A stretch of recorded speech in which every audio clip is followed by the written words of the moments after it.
Speaker, I hesitated on turning on my light because I wanted to see how many members on the other side would have actually risen to the challenge by the Prime Minister to support this bill. And it was interesting to see that none did. But be assured that after I have spoken, that they all will speak. But that's okay. And one would have expected that the member who is really the author of this would have leapt to his feet to support this bill, but I see he too sat on his hands and did not ring his own bell. It's okay. I think in debating this bill, Mr. Speaker, one maybe has to take a step back. Because certainly in meeting many solutions and getting them to try to understand what this is about, and the Prime Minister is correct, it's a bit difficult. And maybe we should focus a little bit less initially on what a sovereign fund is. And maybe we focus a little bit more on what the Prime Minister indicated was the purpose of the sovereign fund. I happened to be present in the room in 2017, 2018, when we were able to get the World Bank, OECD, the IMF, ECLAC, to meet for an entire day to determine what was going to be the way forward for small island developing states because of the recurrence of exogenous shocks, in particular climate-related exogenous shocks. Entering to that meeting, we saw the catastrophe that took place in Dominica. We'd seen the catastrophe that took place in the BVI, British Virgin Islands. And we also had seen the catastrophe that had taken place in Turks and Caicos. And it was only later, after that meeting, that we also saw and witnessed what happened in Grand Bahama. In all of those instances, that one hurricane created more damage than the GDP of each one of those countries. And even though that there was insurance available, the insurance money paled in comparison to what we needed. And the purpose of the meeting in Washington, D.C. was to understand how we, as small island developing states, were going to overcome the economic rules that were in place that were preventing us from protecting ourselves against this exogenous shocks. The economic rules that are in place, Mr. Speaker, restrict our access to what's called overseas development funds, monies that are allocated by foreign countries to assist developing countries. And one of the key things that was precluding our access to those monies is a rule that once you had a per capita GDP over a certain amount of money, you couldn't get the money. And St. Lucia is on the threshold of that. In fact, we may actually, at this point, I believe, we might have actually gone past it and are now deemed to be a middle-income country. But countries like the BVI and the Bahamas clearly had exceeded the numbers. There were also restrictions that were being put upon us on how much money we could borrow based on our per capita GDP. Now, I want us to appreciate what the prime ministers and all the countries were arguing at the point. When these rules came in under the OECD, it was just after World War II. And we developed what was called the Bretton Woods system. It's when the IMF was introduced, the World Bank was introduced. And at that time, the rules as to how these organizations could provide resources to countries, those rules were established in the late 1940s, early 1950s. I bring that up because microstates like St. Lucia didn't exist. It was only after the UK decided it wanted to get rid of the Commonwealth, and as such, give us our freedom, that we all of a sudden now had to apply those same rules. And it was at that same meeting in 2018, Mr. Speaker, where the IMF and the World Bank did a study, and the study said that the only way forward for us is that we had to build a reserve of monies to deal with an exogenous shocks. And the amount that they said originally is exactly what the Prime Minister said, that 4% of your GDP, and ultimately, ideally, 8% of our GDP. Our GDP, I think, is about 2.5 billion US dollars. So it means that 10% would be 250 million US dollars. Half of that is 125 million US dollars. So here it is that the Prime Minister has indicated to us and has come to Parliament, and by extension to the people of this country, in saying that his solution to this problem is to create a new vehicle.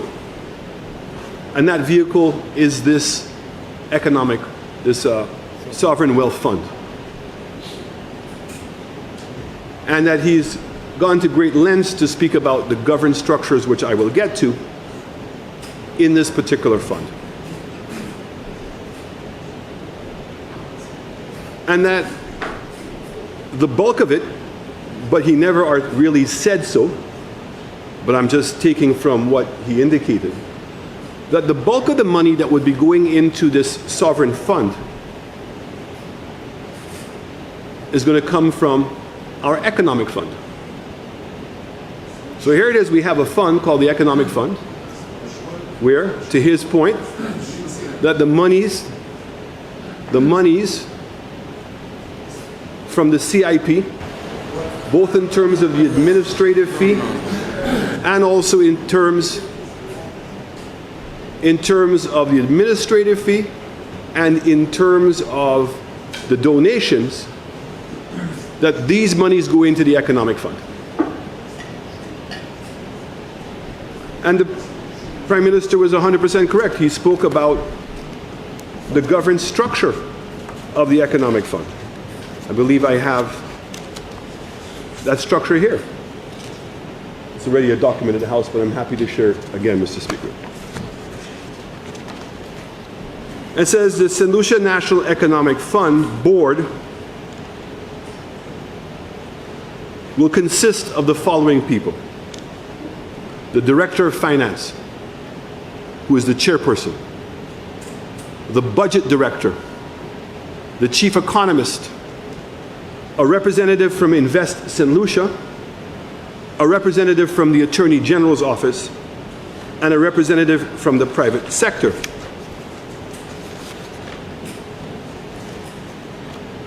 The functions of the fund are to advance loans to the government in approved capital projects. Now, this government, when they came in, amended that and took out the word capital projects and said any project approved by Cabinet can be funded from the Economic Fund. Very subtle change, but a significant change, because there's a big difference between capital projects that are approved by Cabinet and any project that's approved by Cabinet. So you can have a recurrent expenditure. You can have whatever Cabinet decides. They can choose to approve that project, and that project will be funded by the Economic Fund. It says to provide investment for government-approved capital projects, to reduce government debt, to purchase government bonds, and E, to provide monies for a purpose approved by Cabinet that is not considered recurrent in nature. So in essence, if there was an exogenous shock due to climate change, and there was monies in the economic fund, government was free to borrow that money, either in the form of a borrowing or to take the money to pay for whatever debts they would have. And that's allowed in this aspect. So when we talk about the need to create another fund, which you said repeatedly was for resilience and climate change issues, although the Prime Minister neglected, but I'm hoping the real author of the bill, when he gets his opportunity to speak, will give us more details, specifically what projects. Is this in adaptation, meaning are we going to invest in infrastructure in anticipation of something coming? Or are we going to wait for the catastrophe to take place and we're going to use the money to assist in recovering? No explanation was provided. A generic term, which can mean anything. I don't think after the Prime Minister spoke that anybody in this room, far less outside of this room, could have told us any project that the Prime Minister was specifically dealing with. Mr. Speaker, it says the Economic Fund Board will manage the monies and the business of the fund, consider and approve an application for loan or investments, ensure that a loan is used for the purpose of which it was granted, ensure that the proceeds of the loan are applied to the government-approved capital project, establish and maintain a sinking fund to be administered and applied as the board determines. The board. And remember, who makes up the board? The board is made up of the Director of Finance of St. Lucia. It's made up of the Budget Director of St. Lucia. It's made up of the Chief Economist in St. Lucia. It's made up of a representative from the Invest St. Lucia, a representative from the ministry responsible for commerce, a representative from the Attorney General's chambers, and a representative from the private sector. I repeat that because each one of these positions has a name and a face that we know. Each one of those persons are here in St. Lucia.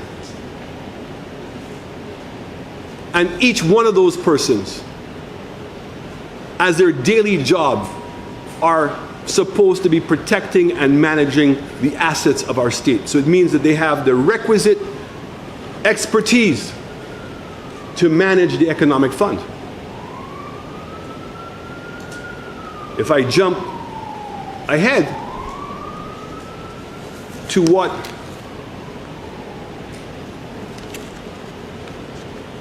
the Prime Minister was making reference to, and that is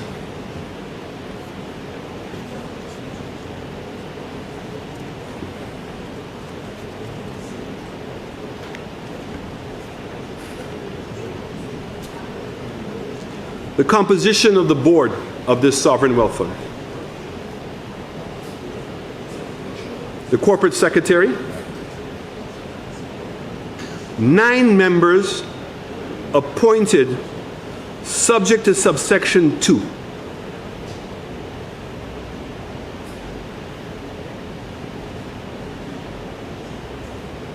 Every person that's going to be appointed to the board is going to be appointed on the advice of the minister. All 9.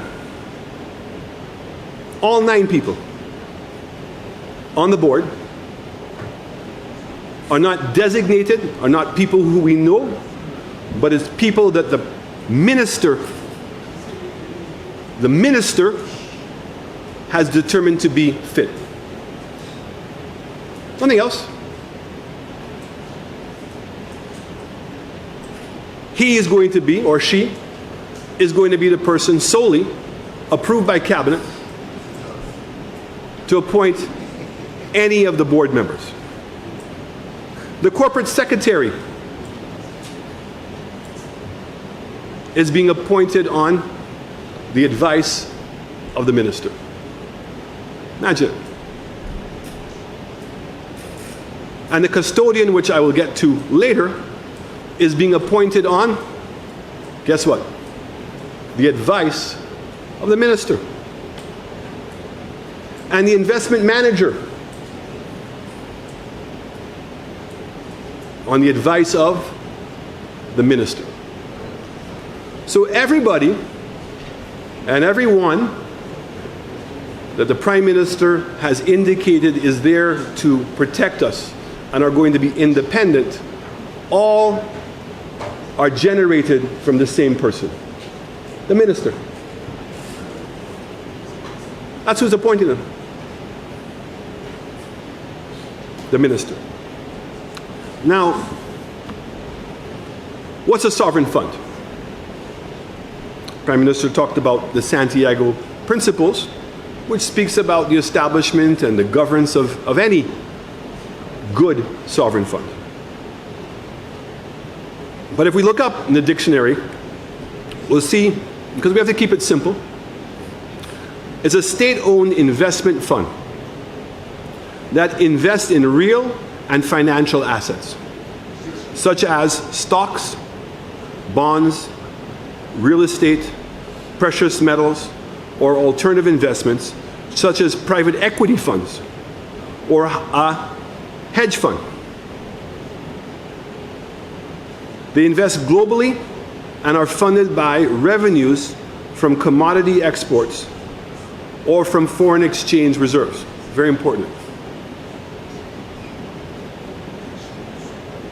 A sovereign fund is genuinely funded from extra revenues that you get from exports.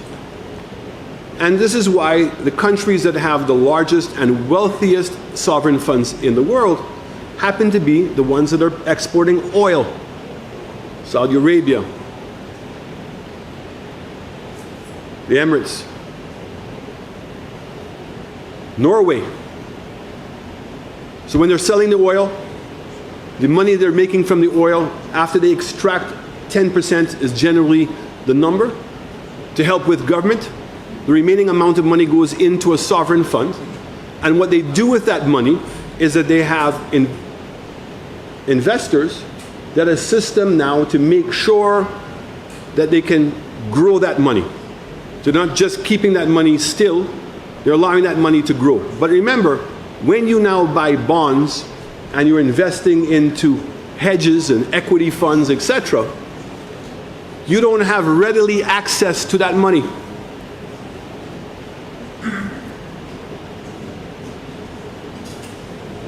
Over the 50, 60 years of some of the more successful hedge funds, we try to determine and assess, because we must take the time to see who else has done these things and what's been the pros and the cons. And the cons that have come out of sovereign funds, and I'll explain how that works, is high expense ratios and sales changes. Meaning that the persons who are investing the money for you, in this particular case, the custodian, who is going to choose who he wants or she wants to be able to make those investments, that the cost that they're going to charge you for those things are going to be very expensive. Sovereign funds tend to suffer from management abuses. Now you have to imagine, if you have a situation where all 9 board members, the corporate secretary, the custodian, and the investment manager, all those 4 entities who are supposed to be acting independently, but all of them have been appointed by the minister, is management abuses possible? I asked the question, and maybe that's a source.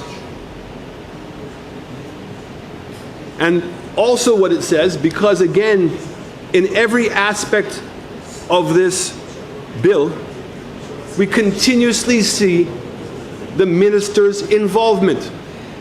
So what's the point of taking this money to say we're putting it into an independently, separately managed fund, when at every step of the way, they must seek the advice,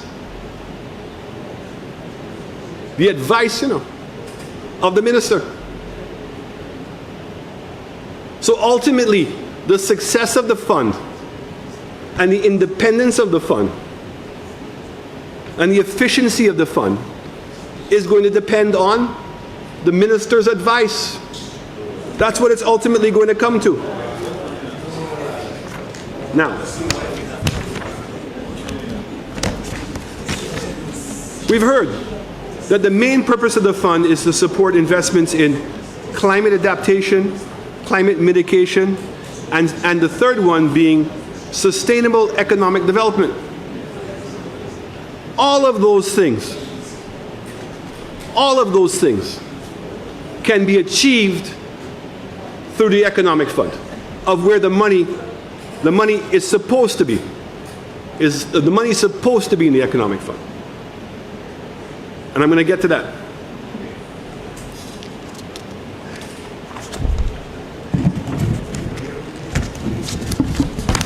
So,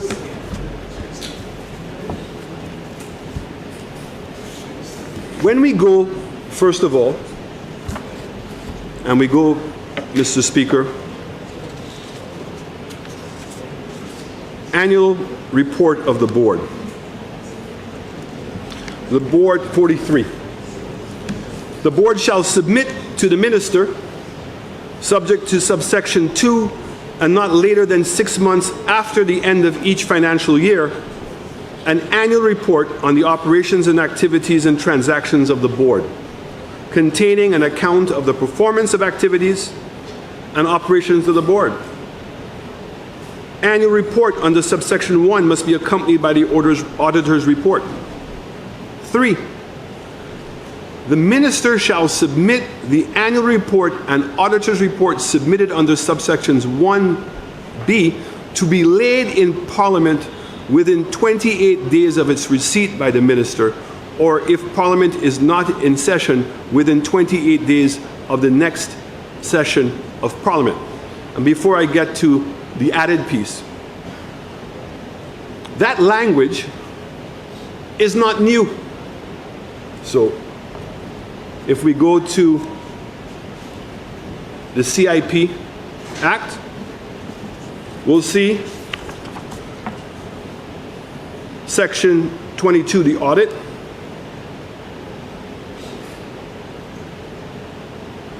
An independent auditor appointed under Section 22 shall not later than 3 months after the end of each financial year submit copies of the audited financial statement of the board and a report on the financial statement of the report. So the audit team, within 3 months of the end of the fiscal year, must submit a report.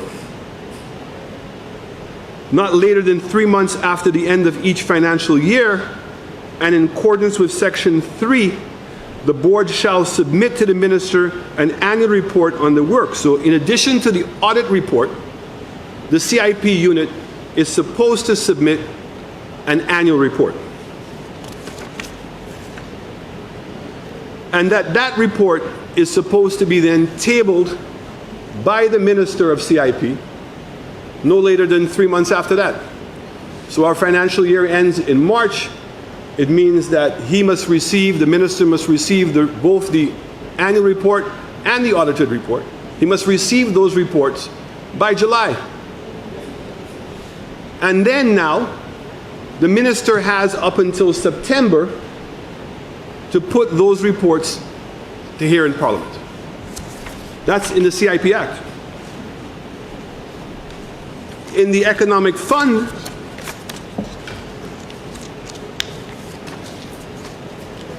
which is where the money goes, an independent auditor appointed under Section 17 shall not later than 3 months after the end of the financial year submit a copy of the audited financial statement of the fund and a report on the financial statement to the board.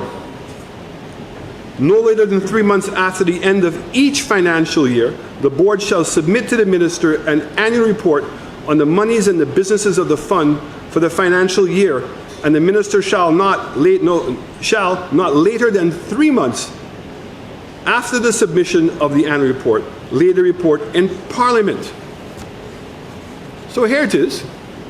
We have our own experiences. We have a CIP board dealing with billions of dollars. We have an economic fund dealing with supposedly billions of dollars. And the current government has disregarded that legal obligation that the Prime Minister says that he's put into this new sovereign fund. So if they're not following it on the economic, so in the case of the economic fund, there has never been a report, none, in 4 years, has not been put, a report has not been put in, period. And we know that with the CIP unit, that the last report was 1 year late.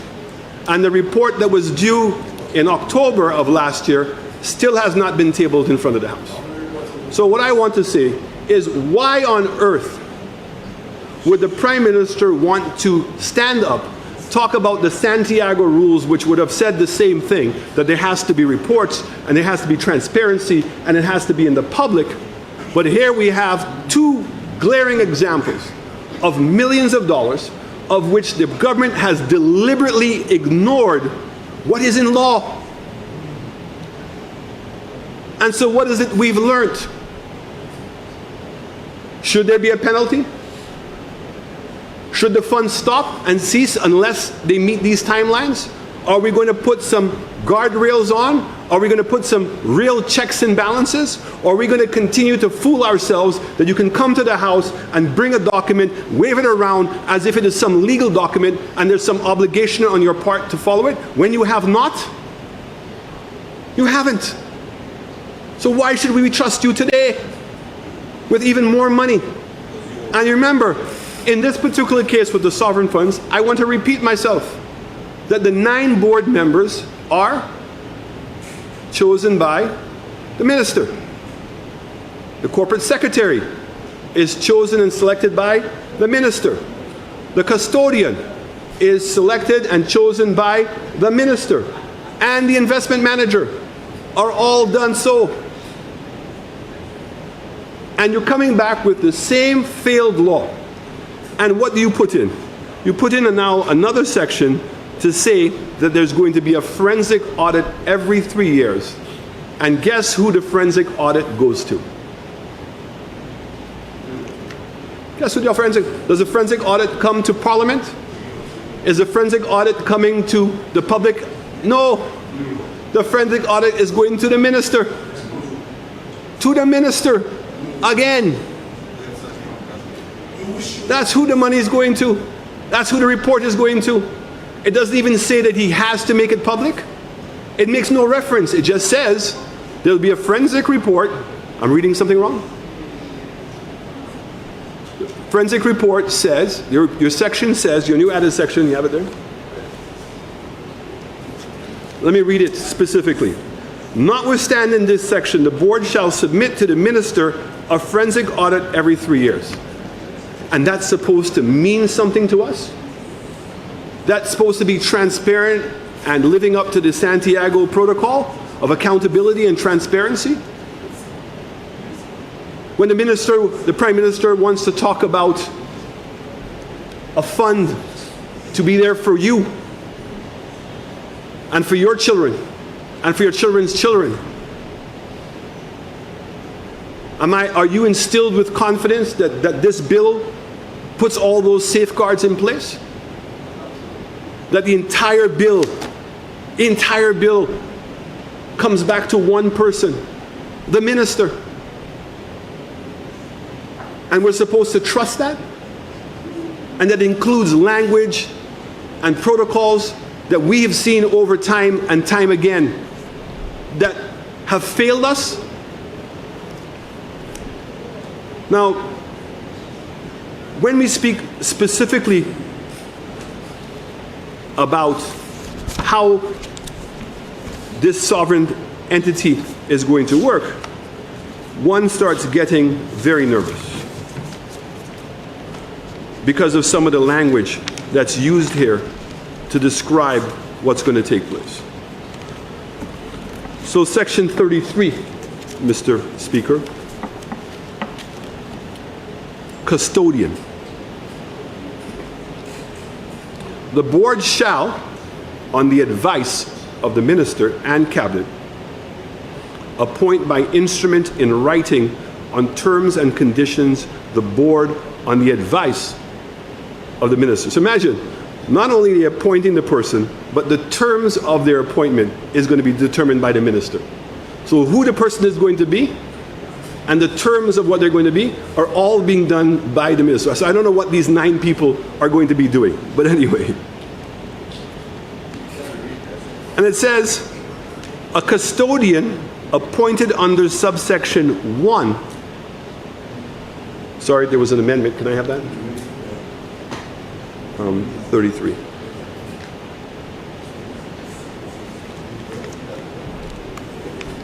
I want to make sure, because they,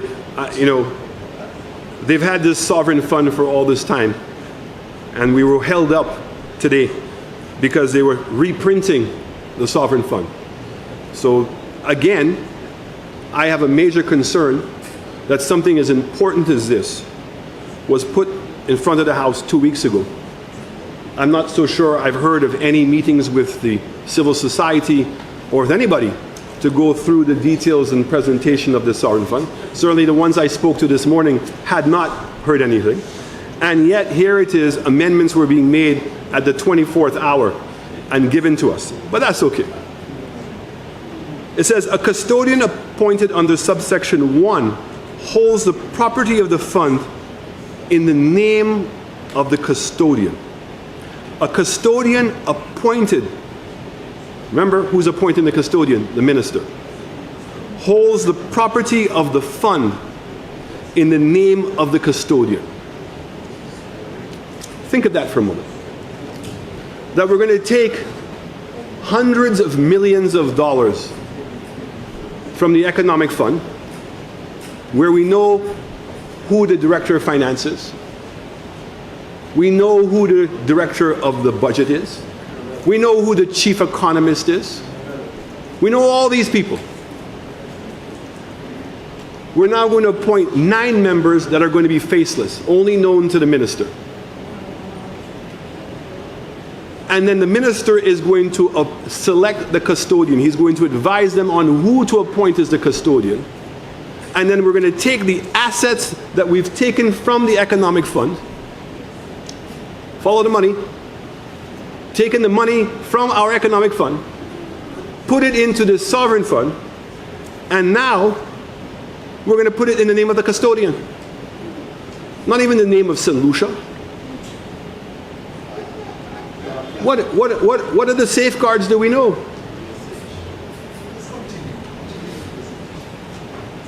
A custodian appointed under subsection 1 holds the property of the funds in the name of the custodian, or if the board authorized, in the name of one or more nominees. Now, the Prime Minister, I guess he must have been joking, or maybe he just thinks it's late in the day and we all had lunch and we're suffering from a little siesta, said that this management of this fund is going to be, remember what he said? Under the Public Finance Management Act rules. But guess what? That only applies to the operating cost of the fund, because there's no Public Finance Management Act that would allow government funds, state funds, to be put into the name of an entity without having a bid process. Who's the custodian? How is the custodian selected? Are we simply just to trust the minister? Is the minister under certain guidelines as to how he's going to select this custodian? It says nothing We must take it for its basic English meaning. That there are no guidelines. There's none.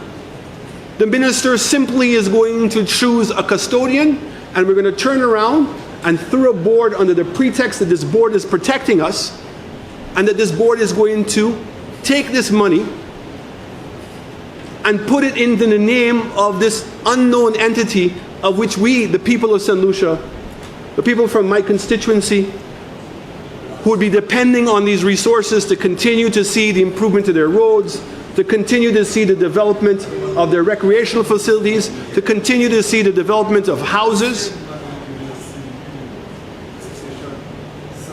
But instead of that money coming to them, we're going to be taking this money and giving it to a custodian selected by the minister himself. The functions of the custodian: to protect the fund assets and take all necessary administrative measures in relation to the custody of the assets, maintain internal control systems and records that clearly identify the nature and the value of the assets of the fund. Now, I want all of us to understand that the game is over. And people are getting much smarter about their money these days. And let us use the example. The example is the CIP, Mr. Speaker. Is the CIP.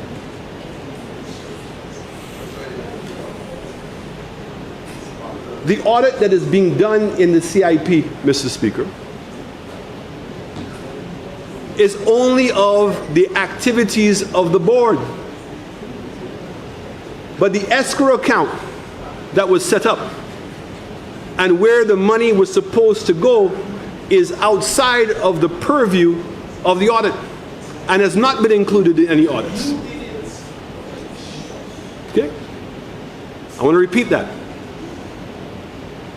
The monies in the real estate program, which are supposed to be going into an escrow account, those monies are outside of the audit. And I smell a rat. So I look back. What does the audit report say? Vague, just like the other ones. Meaning what? That the audit will be on the management of the board. The salaries it pays, the rent it's paying, the electricity it's paying. But the money, the millions of dollars, that's not going to be audited. That's not going to be audited. And whereas we may not have been able to pick that up for the first time, because we would have all presumed when we speak about an audit, that we speak about an audit of everything. Not just some things, of everything. But history has taught us a cruel lesson, Mr. Speaker. History has shown to us that not everybody is that honest. And again, I find that the language in this piece of legislation that is attempting to meet the standard of the Santiago rules, it's not there. We're not seeing it. And then what do we turn around? An investment manager. Subject to section sub 2, the board shall, on advice of the minister, appoint one or more investment managers as may be necessary for the proper discharging of its functions. So again, Prime Minister, they're speaking about that we have a board, we have a corporate secretary, we have a custodian, and we have an investment manager who are supposed to be acting independently and are supposed to be the checks and balances.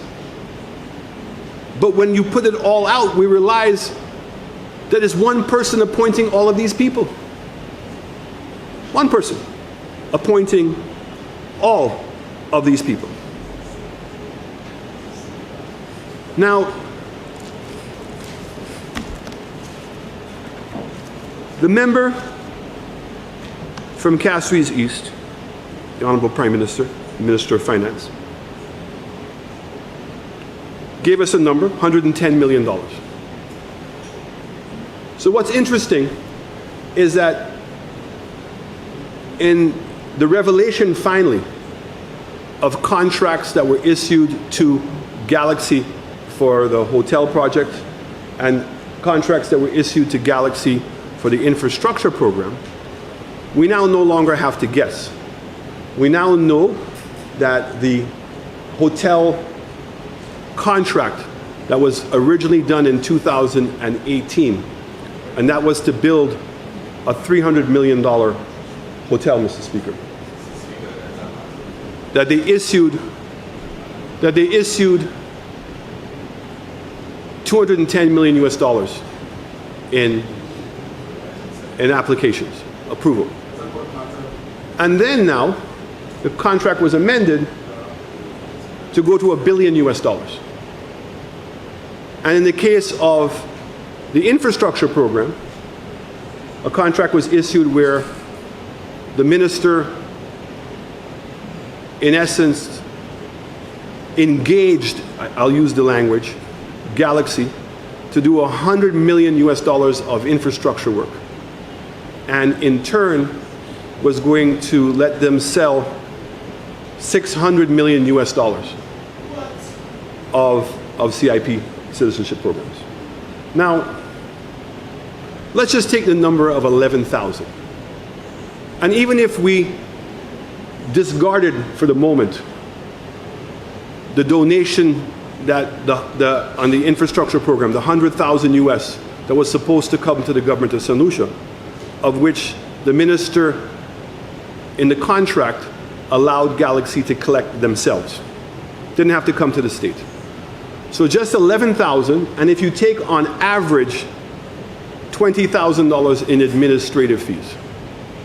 Now, I wish I could take the 20,000 US from the hotel project, but in the hotel project, the minister, in his wisdom, chose to make Galaxy a promoter. And making them a promoter paid them a commission which was equivalent to the administrative fee. So we should have gotten, on average, 20,000 US dollars for 5,000 files. 100 million US. And then on the infrastructure program, we should be getting, on average, 20,000 for 6,000 files, 120 million US. 220 million US dollars is what should be in the economic fund. Should be. And as I said to you, that's not including the 600 million US dollars that we should have gotten that we didn't get because it wasn't required for them to give it to us. So even at 220 million US dollars, you heard it for yourself. The Prime Minister said that in the first instance, if we could have $110 million in a fund somewhere, that would make up what the IMF and the World Bank and all the economists around the world have been advising us. Where is it? Where's the money? Where are the funds? And if in fact the funds are there, and maybe they are, they've just not been reported, I don't know, because we've not seen the annual report. And the annual report that we're going to get is only the annual report from March of 2023 from April of 2023 to April of 2024. So what's happened between April 2024 and now, we don't know. And we don't even know what happened the year before because the Act required them to bring this to the House, and they have not. But mathematics and simple numbers tell us that there should be at least 220 million US dollars. So is the Prime Minister intending to take 110 million US dollars and putting it into the sovereign fund? And then to take that sovereign fund and to give it to this faceless, unknown custodian of which only the minister is going to make the decision? Because that's what the legislation says. Right? That's what it says. That's what it says. It says the board shall, on the advice of the minister and cabinet, if you want to stand on a point of hallucination, be happy to. No, you have to sit down at my leisure. No, if you want to write, Mr. Speaker, if the member from Castries South wants to stand on a point of hallucination, I'm happy for him to do so, and I will sit down and give him the time to explain. Okay, so then I will continue to read what is written, and I will allow anybody else to understand it. And it says, the board shall, on advice of the minister and cabinet, appoint by instrument in writing on terms and conditions. The board, on the advice of the minister and cabinet, determines a custodian of the fund. Where is the guardrails to say that this is going to go out to tender? Who is the best custodian? Who is this custodian? Who is this person that's so lucky? Because there's been a lot of lucky people in St. Lucia, Mr. Speaker. A lot of lucky people. When it comes to GPH and NLA, CIP, a lot of lucky people. So who is the next lucky person that is going to be this custodian? And how are you going to select this custodian? Well, hopefully it's not going to be a secret meeting that's going to allow the selection of the custodian. Member for Mico South, you have 15 minutes left. How many? 15. Thank you very much, Mr. Speaker. Huh? No, I don't want any more time. So, Mr. Speaker, I remain... Member for... No, 15 minutes is fine. Mr. Speaker, it's interesting to note that in the Labour Party's manifesto, last manifesto... Member for Suzel Saltibus, my apologies because the lectern is blocking your microphone. I can't see it. Mr. Speaker, I would like to invoke Section 3210 to provide the member an additional 15 minutes to complete his presentation. Honourable members, the question is that Standing Order 3210 be suspended in order to allow the member from Mico South an additional 15 minutes in which to complete his presentation. I now put the question. As many as of that opinion say aye. As many as of a contrary opinion say no.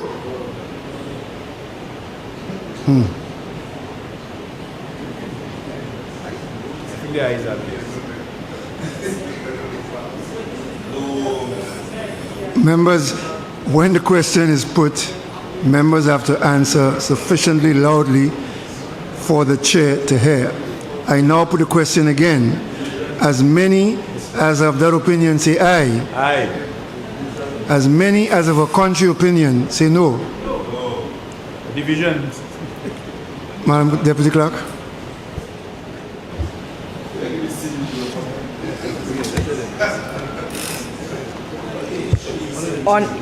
Honorable Virginia Albert Poyot, how do you vote?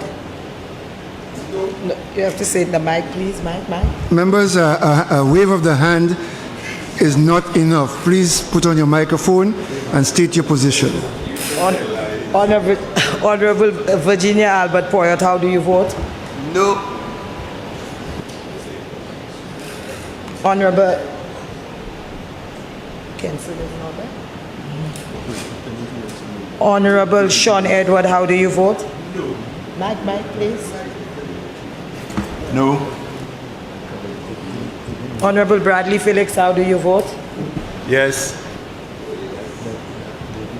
Honorable Richard Frederick, how do you vote? My answer presupposes his first desire. He said it one more time. I vote no, in his interest.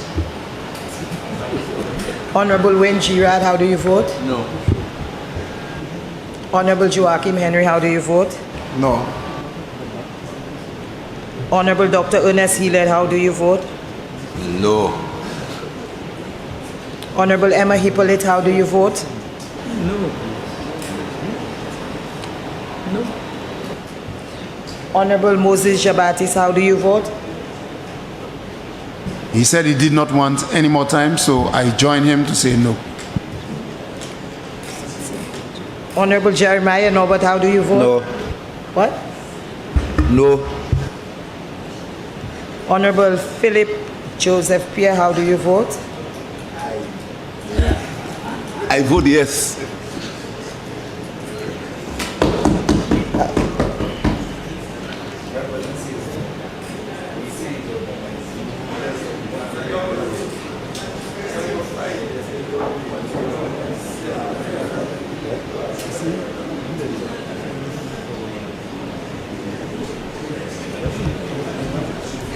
Honorable members, the count is noes 9 to the ayes 2, motion denied.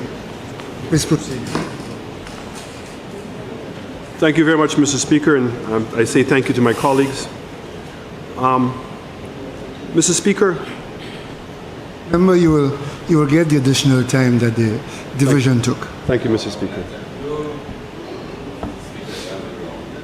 Mr. Speaker, I want to further enlighten everyone as to the problems that we have. Is my mic on? It's on? And that is the member from Castries East again said, and we hear these terms, it's important for us to understand what these terms are, that this is a body corporate that's being established. Very, very clear words, which has their own meaning. And a body corporate is its own entity.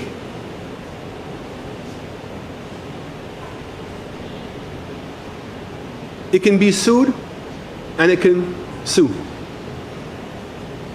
Very clearly, its own entity. Now, the economic fund, when it was set up, was deliberately set up to be outside of the government accounts.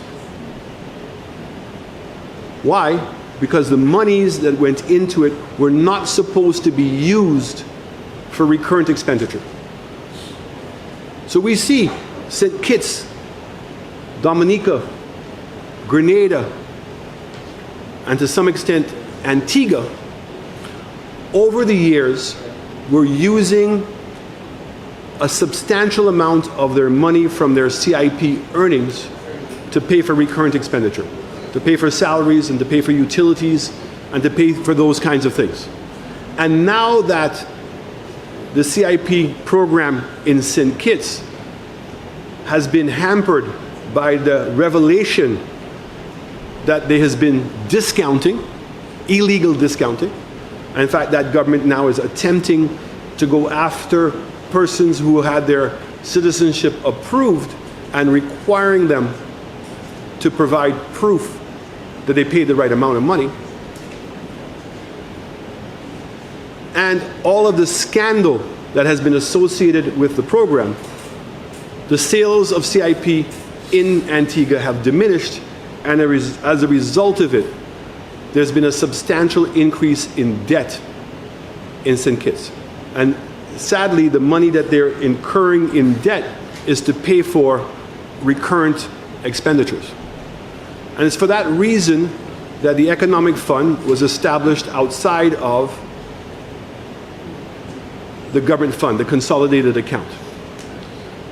But the persons that were on the board of directors, the director of finance was on the board of directors.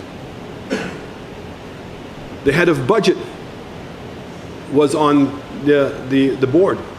The chief economist,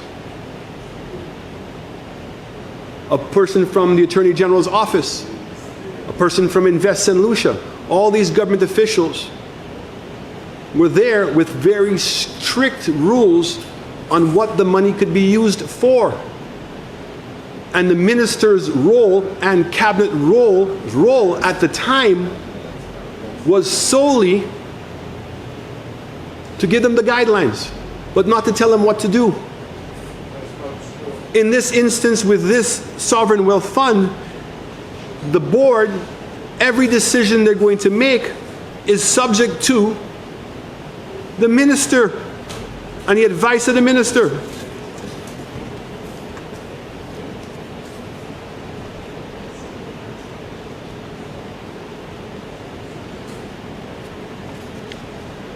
Everywhere you turn, Mr. Speaker, can I just, Member of Castries. on a point of order, South? Mr. Yes. Speaker. I mean, Mr. Speaker, we've decided that we're going to allow the honourable member to speak freely. Let solutions hear him on an important bill as this. But he has been persistently misleading and spreading untruths. So can I just read, Mr. Speaker, to show how he's misleading the House? But he's saying how under the National Economic Fund there were specific guidelines as to how money should be given and that the ministers are not involved. Let me just read from the National Economic Fund, section 12. The board may, after consultation with cabinet, grant or refuse an application made for a loan.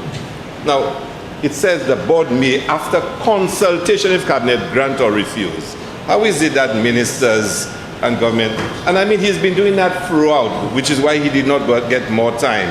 Because we want you to stay on script, speak about the fund, and let solutions hear what you have to say. We will answer you. But you do not have to persistently, and I will stand up and systematically point out all the misinformation that you've provided. But this one, you're getting a little too far. Your time is running out. I would really appreciate if you just at least stop misleading the House on this one. Proceed, Member. Mr. Speaker, I'm so happy for that intervention because that would save us all a lot of time. You know, legal language is very, very important.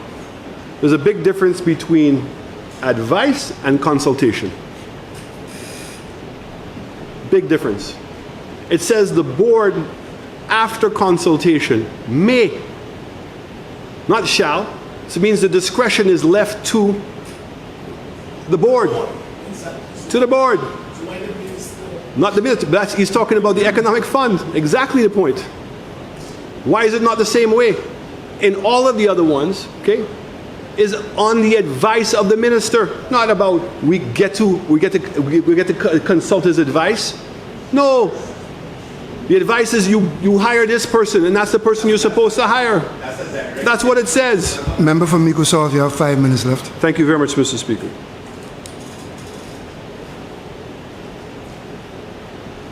That's why when you read this, it's thwart with problems. It has all kinds of language to take away any accountability. And remember, the purpose of bringing up the Santiago rules is to say that this is going to be and stand the litmus test of standing up to that, of transparency and accountability. But the language in here is not protecting the interest of the people of St. Lucia. It's not ensuring that the monies that are being generated through the CIP funds, and you know, I'm happy that the minister brought up section 52 of the current act. And it says the assets of the fund shall not be used. So is the assets only money? Is there something else that they're suggesting that's being put in here that we don't know about?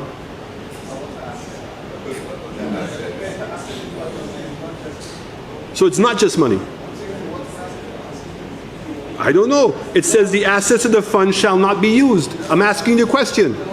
Is the assets including money? So, and again, I asked the question because when you go to the manifesto, it says on page 9, section 7, in collaboration with the private sector, transfer some government fixed asset. Member, may I just point you out to section 2 of the Act at page 8? Of the manifesto? No, of the Sovereign Wealth Fund Act. You're raising a point of hallucination, Mr. Speaker? No, I'm pointing you to where it describes what an asset is. Okay, sorry, thank you. It's where? On page what? It's to the interpretation section. Page 2, interpretation.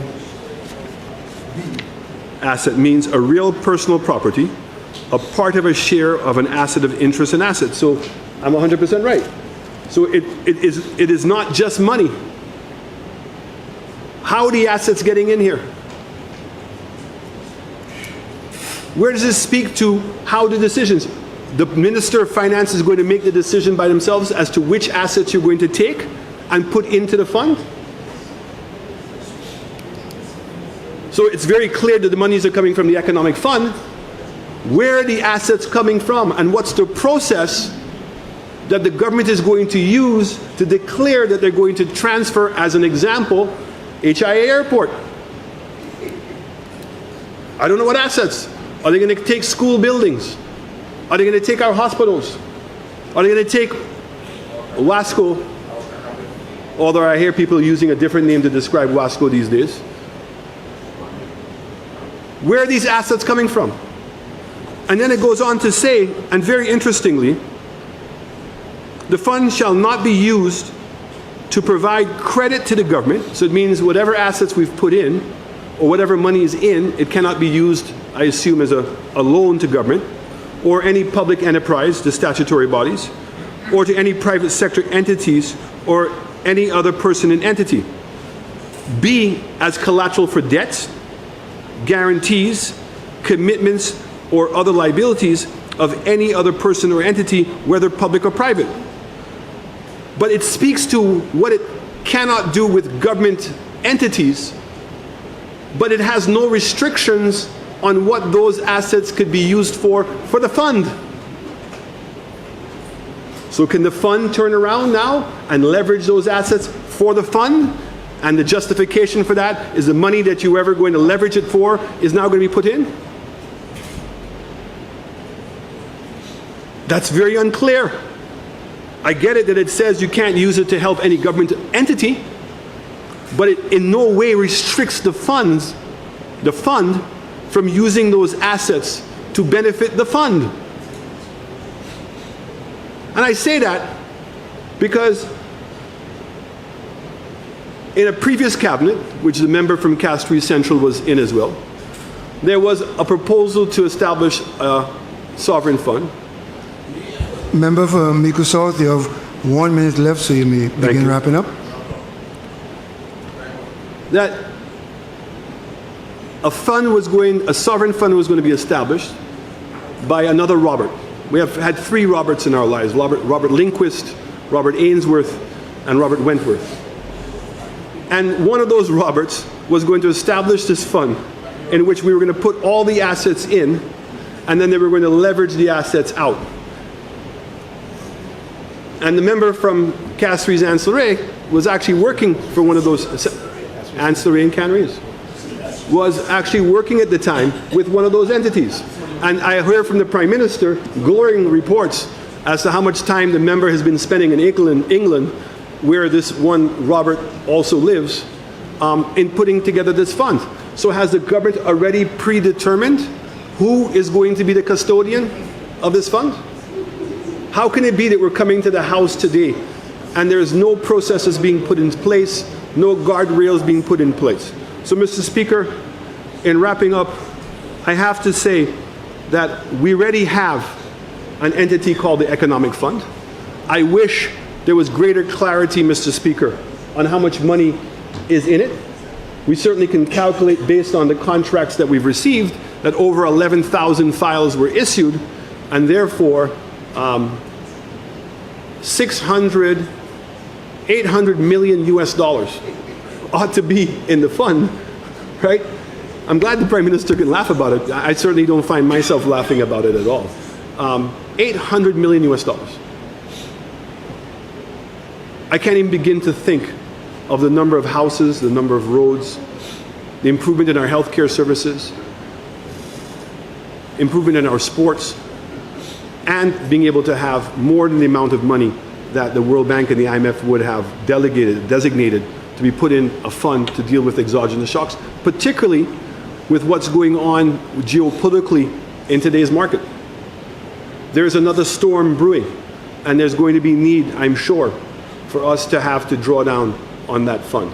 So, Mr. Speaker, I'm sorry that I'm not able to acquiesce to the Prime Minister's request in that I support this, but I'm certainly available always to sit down with them and to see how we can make sure that we tighten up on the legislation here and to bring the necessary resources to the table so we can make sure that we do something that does work in the best interest of people. But I dare to say, Mr. Prime Minister, and to my other colleagues, as this document is written, I think it fails that test. And I'm clearly not understanding what added value that this fund brings that we cannot obtain already from the Economic Fund. I thank you very much, Mr. Speaker.